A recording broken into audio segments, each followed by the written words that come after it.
Olá, boa tarde. Quarta-feira, 22 de maio, o Senado agora está começando. A comissão diretora determinou hoje o valor que deverá ser pago por quem ocupa apartamentos do Senado. O colegiado ainda definiu mais uma etapa do processo que transfere pessoal e utensílios do extinto Serviço Médico do Senado para a Secretaria de Saúde do Distrito Federal. Depois da cessão de profissionais e doação de equipamentos, os senadores da comissão diretora decidiram doar ao governo do Distrito Federal o estoque de medicamentos e materiais de uso hospitalar perecíveis que eram utilizados pelo ambulatório do Serviço Médico do Senado. O trabalho da saúde do Senado, ajustando e reforçando o trabalho do SUS. Sem dúvida nenhuma, o caminho é o que está sendo trilhado. É o da modernidade, é o da diminuição de gastos, enfim, do fortalecimento do trabalho do Senado. A comissão diretora também decidiu que as autoridades e servidores que ocupam apartamentos funcionais do Senado devem pagar valor equivalente ao auxílio moradia dos senadores, de R$ 3.800. O que se quer, na realidade, não é a cobrança desse auxílio moradia, o que se quer é a devolução do apartamento funcional. Então, o que se vai fazer também não pode deixar de ser cobrado, porque o Senado tem despesas. E que o mais importante, que esses órgãos possam encaminhar ao Senado Federal um plano de desocupação desses imóveis, que será também analisado e aprovado pela mesa diretora. O presidente do Senado recebeu ainda o ministro da Saúde, Alexandre Padilha. Ele veio pedir que o Senado priorize a votação do projeto que cria a Lei de Responsabilidade Sanitária. A matéria está em análise na Comissão de Constituição e Justiça e estabelece metas a serem cumpridas pelos gestores e punições para quem negligenciar o atendimento em hospitais. E o presidente do Senado, Renan Calheiros, voltou a dizer hoje que não vai pautar medidas provisórias que venham da Câmara com menos de 7 dias para perder a validade. Os deputados apreciam em plenário 2 MPs que vencem no dia 3 de junho. E para que os senadores analisem as matérias dentro do prazo definido por Renan Calheiros, os deputados precisam voltar às 2 medidas ainda nesta semana. Se for o caso da Câmara mandar para o Senado uma medida provisória com menos de 7 dias, a responsabilidade não é do Senado, a responsabilidade é da Câmara, porque ao fazer isso, ela está retirando prazo do Senado debater melhor a matéria e decidir melhor sobre qualquer assunto. Essa é uma decisão tomada com o plenário da Casa e portanto, para que ela seja modificada, ela terá que ser modificada com o plenário da Casa novamente, porque o plenário é soberano. A proposta de emenda à Constituição que limita os poderes de investigação do Ministério Público, a chamada PEC 37, foi um dos temas debatidos durante a sabatina dessa manhã na Comissão de Constituição e Justiça. Os senadores aprovaram uma indicação para o Conselho Nacional de Justiça e outra para o Conselho Nacional do Ministério Público. A PEC 37 ainda está em discussão na Câmara, mas já provoca polêmica no Senado.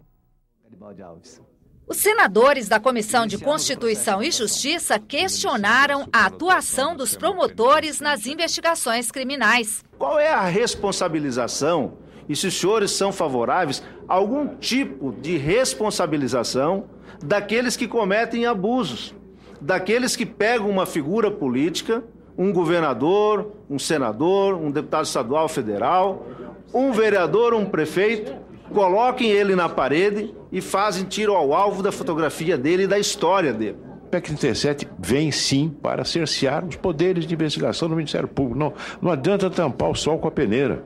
O promotor de justiça, Marcelo Carvalho, aprovado para o Conselho Nacional do Ministério Público, disse que é contra a PEC.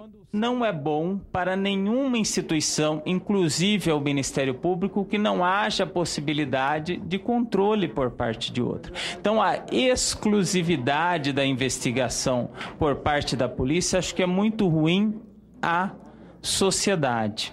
A OAB já se posicionou a favor da PEC 37, mas o indicado pelo órgão para o Conselho Nacional do Ministério Público defende que o Congresso deve buscar uma solução para o problema. Nós podemos ter, sim, pensamentos divergentes, porque isso faz parte da democracia, do fortalecimento das instituições, isso faz parte do engrandecimento das instituições. A recente resolução do Conselho Nacional de Justiça, obrigando os cartórios a registrar o casamento de pessoas do mesmo sexo, também foi debatida durante a sabatina. Eu entendo que não é de competência do CNJ, nessa matéria específica, legislar através de resolução. Essa matéria é de competência dessa Casa Legislativa, do Congresso Nacional. As indicações de Paulo Eduardo Pinheiro Teixeira para o Conselho Nacional de Justiça e de Marcelo Ferrer de Carvalho para o Conselho Nacional do Ministério Público foram aprovadas em regime de urgência e podem ser votadas nesta tarde no plenário do Senado. Denúncias de massacres cometidos por agentes públicos e privados contra tribos indígenas nos anos 60 estão em análise na Comissão da Verdade, criada há um ano pelo Poder Executivo. Nesta quarta-feira, no Senado, a Comissão de Direitos Humanos promoveu uma audiência pública para debater o chamado Relatório Figueiredo, documento que traz relatos dessa violência. Um relatório de 7.000 páginas que descreve a tortura e o assassinato de índios em todo o país durante a ditadura militar. O documento está em análise na Comissão da Verdade, que apura os casos de violação dos direitos humanos entre 1946 e 88. São páginas escondidas por mais de 40 anos e agora encontradas no Museu do Índio, no Rio de Janeiro, pelo pesquisador e ativista do grupo Tortura Nunca Mais, Marcelo Zelic. Essa documentação chegou no Museu do Índio em 2008. Em 2010 houve uma espécie de um inventário dessas 50 caixas. E a partir disso a gente conversou na Comissão de Direitos Humanos, que solicitou uma digitalização do material para o Museu do Índio, e a gente começou a fazer os estudos e divulgar os conteúdos para a sociedade. O relatório Figueiredo foi elaborado em 1968 por um grupo coordenado pelo procurador Jader de Figueiredo, a partir dos resultados de uma CPI da Câmara de 1963. A violência contra os índios durante a ditadura gerou mais 2 CPIs, em 68 e 77. Outra consequência das denúncias foi a extinção do Serviço de Proteção ao Índio, substituído pela FUNAI em 67. Na audiência pública da Comissão de Direitos Humanos, a senadora Ana Rita defendeu a revisão da lei da anistia. Os responsáveis pelas atrocidades cometidas durante o regime ditatorial não podem permanecer incólumes, protegidas pelo manto da impunidade disfarçada de anistia. A regulamentação da atividade de revisor de textos em braille, a promoção do turismo nacional e o incentivo ao transporte coletivo, outros temas discutidos em comissões do Senado. A Comissão de Assuntos Sociais aprovou a recondução de Leandro Reis Tavares ao cargo de diretor da Agência Nacional de Saúde Suplementar. A decisão ainda precisa passar pelo plenário do Senado. Também foi aprovado o projeto que regulamenta as profissões de transcritor e de revisor de textos em braille. A proposta segue agora para a votação na Câmara dos Deputados.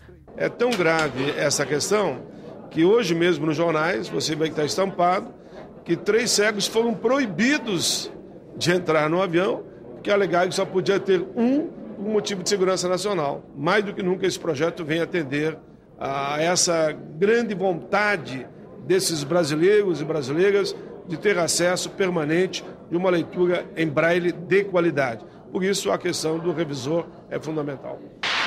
A Comissão de Desenvolvimento Regional e Turismo iniciou um ciclo de debates sobre os projetos de promoção do Brasil para os grandes eventos internacionais que ocorrem nos próximos 2 anos, como a Copa das Confederações, a Jornada Mundial da Juventude, a Copa do Mundo e os Jogos Olímpicos.